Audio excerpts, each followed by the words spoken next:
It's been a minute. We got a new chair. How exciting. We're trying a new angle. Everything is everything. So, welcome back. It's June, but that's okay. It's okay. It's fine.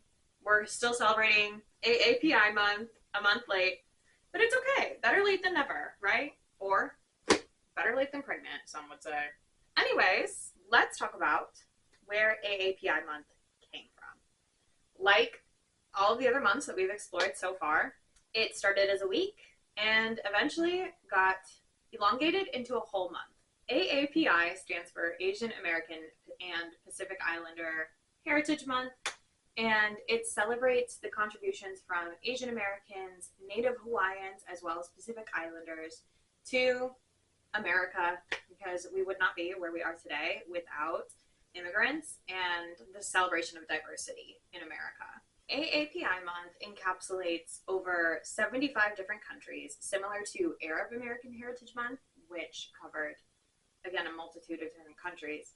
And so this is anywhere from the Asian continents, as well as Southeast Asia, South Asia, and then the Pacific Islands of Melanesia, Micronesia, and Polynesia. It started out as a week in the 1970s and then quickly grew to a whole month in the 1990s. It is celebrating the contributions of Asian Americans dating all the way back from the 1800s, and it's in May to celebrate the first Japanese immigrants that arrived in 1843, as well as the Chinese immigrants who worked on the Transcontinental Railroad starting in May of 1843 and ending in May of 1869. Being that AAPI celebrates over 75 different countries, I wanted to talk about more than just Asia and talk about the Pacific Islands as well as Southern Asia and Southeast Asia, because I've seen creators online talk about the lack of representation that they get during AAPI month. So, without further ado, the books that we read for AAPI month start out with a classic, Loud by Drew Afwalo, Yolk by Mary H.K. Choi, and The We Hunt the Flame duology by Hafsa Faisal. If you know anything about me and the way that I run these monthly months, you know that I'm always going to start with the nonfiction. I have had my eye on this book since Drew put it out into the world, and I love a theme, so I love to read things on theme, so it never felt like the right time to read it until I started doing this, until I started creating content about it, and it felt right to finally talk about and read Loud by Drew Afwalo. This book is part memoir, part manifesto, and part manual. If you don't know anything about Drew, what are you doing here? How did you even get here? She is a self-proclaimed internet dickhead, and she rips terrible men to shreds online, as she should, because they're terrible, and they deserve it. And she has made quite a name for herself. She's just out there living her best life and not taking anything from men. And I think we could all learn something from her. I know I have, before I even read this book. She has been an inspiration to me to not let stupid people on the internet treat you badly. Loud by Drew Afwalo. Accept nothing less than the life that you deserve. I don't know what happened to my Goodreads review. I wrote it, I guess, and never posted it. So we're just going to go off the cuff. We're a full month late, but we'll see what I remember. I know that when this book first came out, I feel like a lot of people felt slighted that this was not a step-by-step guide on insulting men, which is crazy to say that that's what you want from a woman, is for her to tell you and center men in her conversations. But if you actually read the book, then you would know that you have the power to just do that without needing Drew to hold your hand. Her whole point is that you deserve to take up space and you deserve to be in the room, and you have the power within you to be who you are and not let people treat you badly. And if they do, they probably have a receding hairline, and it's really easy to tell them to fuck off. If you watched the Barbie movie and you thought that was Feminism 101, I would say if you read this, it is like intersectional feminism 101. Drew talks a lot about women and trans women as a whole and women of color as a whole. And I feel like feminism so often gets whitewashed that centering intersectionality is important. and it needs to be the loudest thing in the room. I think that this is what that's about. If you said it was too intro to feminism-y, okay. And like everyone has to start somewhere.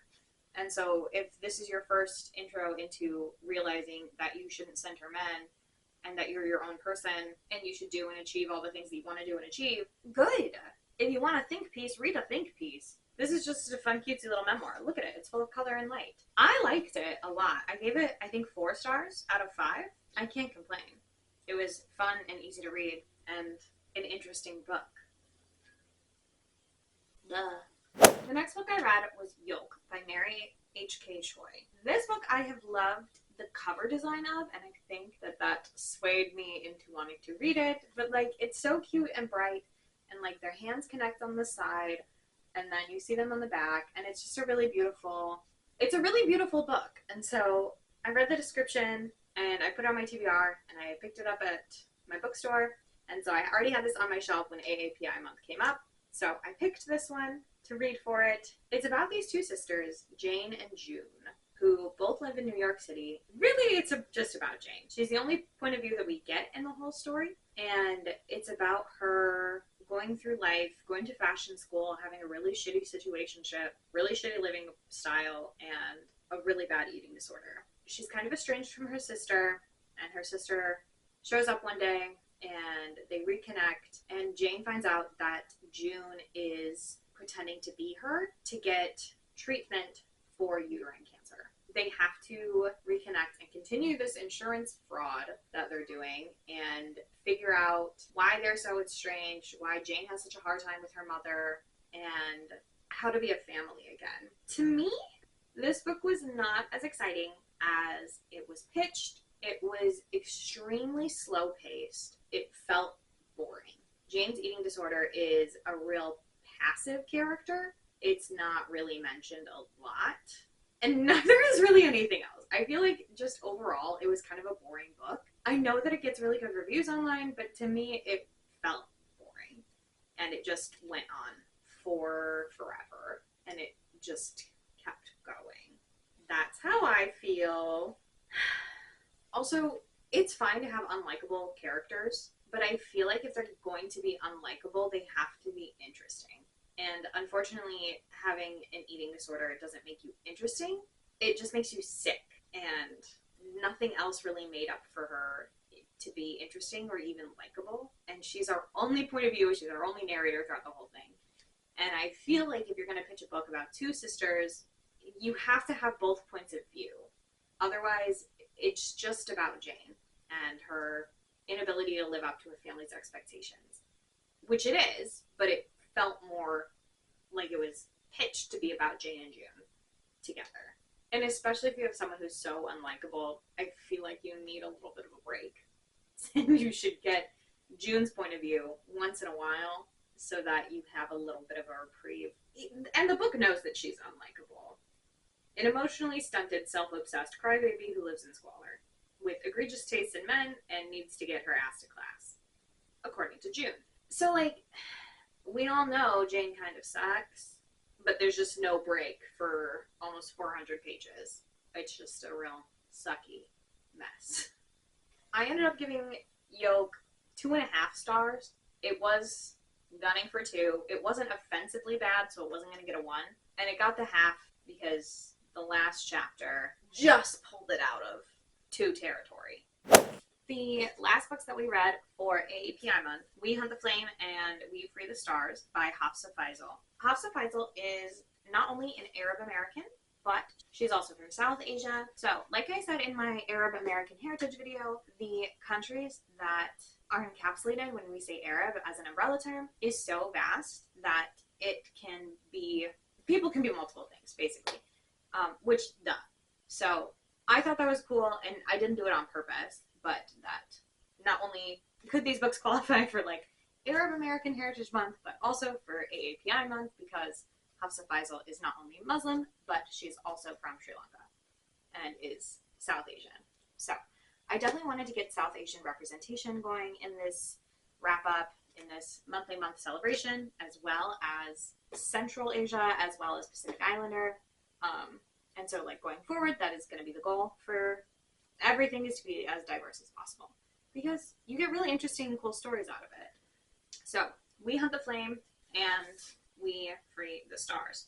I did listen to these on audio, which was good because there was a lot of words that I haven't read before that hearing them instead of having to read them and guess how they're pronounced and look it up and constantly reminding myself of how they're pronounced was nice. But I do feel like going forward, fantasy books I'd rather read and contemporary books I'd rather listen to because my little brain, it's a lot easier for me to remember words that I haven't heard before if I read them instead of like trying to guess how the word is spelled and then remember it, because that's how I remember things, is if I can see it spelled out I can remember it, but if I can't picture it in my head of how it's spelled, it's gone. So anyways, back to We Hunt the Flame.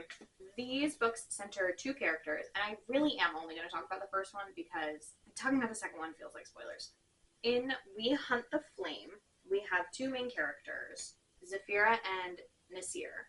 Zafira is known as the hunter. She pretends to be a boy, and she goes and hunts in the Ars, which is like a super scary dark forest that no one ever really makes it out of, except for Zafira. She's the only one who's made it out alive.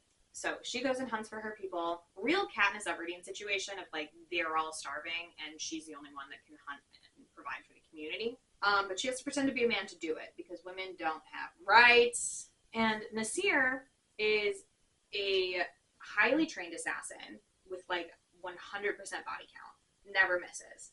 And he's also the Sultan's son. So he's next in line for the throne. And his father is the one that is sending him out to do all the assassinating. And they are both sent on a quest to uncover a magical object that can restore all magic to the land. However, Nasir's quest also includes finding and killing the hunter, who is Zafira. Nobody knows that Zafira is a girl, so she has a little bit of protection there, but they go out on their quest. It is extremely dangerous, and they meet like a lot of different people, and they do eventually meet up with each other. They're both hunting the same thing, but Nasir has to hide the fact that he's also hunting the hunter. I feel like I said enough without giving anything away. Ultimately, I really liked these books. I think they both got like a 4-star from me. They were good. They were entertaining. They were ones that I want to read again. And they were exciting. And ultimately, the characters sound a lot cooler than they actually are. Like, in reality, they are also like a little dumb. And that's hilarious and iconic. If you like idiots who are also insanely deadly, you'll like these. If you like reading, do I have the books for you? And that's a wrap on AAPI month. Drew's book is trying to get fresh. It was a good month, actually. Wish you were there for it. Sorry. Next time. We're chugging along. This is the most books we've ever read. That's not true. We did a lot for Black History Month. This is more than normal than we usually read, but it was still fun and exciting, and I had a good time, mostly. Yolk is on my list, but that's fine. But it's not on my worst list yet. We'll see if I read worse books this year. Anyways, happy belated AAPI month, and happy early Pride, except that it's already Pride. Read diversely, celebrate diversely. We wouldn't be where we are without immigrants, obviously. We wouldn't have the railways without immigrants, and we did a lot of really horrible things to the Pacific Islands. The least we can do is celebrate them and uplift them and stop going to Hawaii. Keep reading, stay empathetic, stay educated, read something you like, read something diverse, and let's quickly see if I can wrap up with the books that we're going to read for Pride, okay? For Pride Month, I got a little silly and created what my friends are referring to as my gilded prison. I went to TikTok and I asked the people to give me recs on LGBTQIA books in Roy G. Biv order. So we're going to read Songs of Irie by Asha Ashanti Broomfield. We're going to read A Little Bit Country by Brian D. Kennedy. We're going to read I'll Be the One by Lila Lee. We're going to read Margaret and the Mystery of the Missing Body by Megan Milks. We're going to read Ola Papi, How to Come Out in a Walmart Parking Lot and Other Life Lessons by John Paul Brommer. We're going to read Intersex, for lack of a better word, by Thea Hillman. and we're going to read Loveless by Alice Oseman. And you might be thinking, damn bitch, that's a lot of books. Yeah, I know. But here's the thing, when they're on my book stack, they're going to look like this. They're going to be a rainbow. And how cute is that? Isn't that worth the gilded prison that I created for myself? Isn't that worth all the suffering I've gone through to painstakingly hunt down books that went in LGBTQIA order with spines in Roy G. Biv order? Isn't that worth my colorblind ass going through hundreds of books online and guessing what color the spines might be, and then Googling that book and the spine color to see if I can get them in Roy G. Biv order? I think so. So that's what's to come for Pride Month. Happy Pride. Love you. I hope you read something wonderful, and if you take any book recs from me, let me know. I hope that you like them. Because I did. Mostly. Okay, love you. Bye!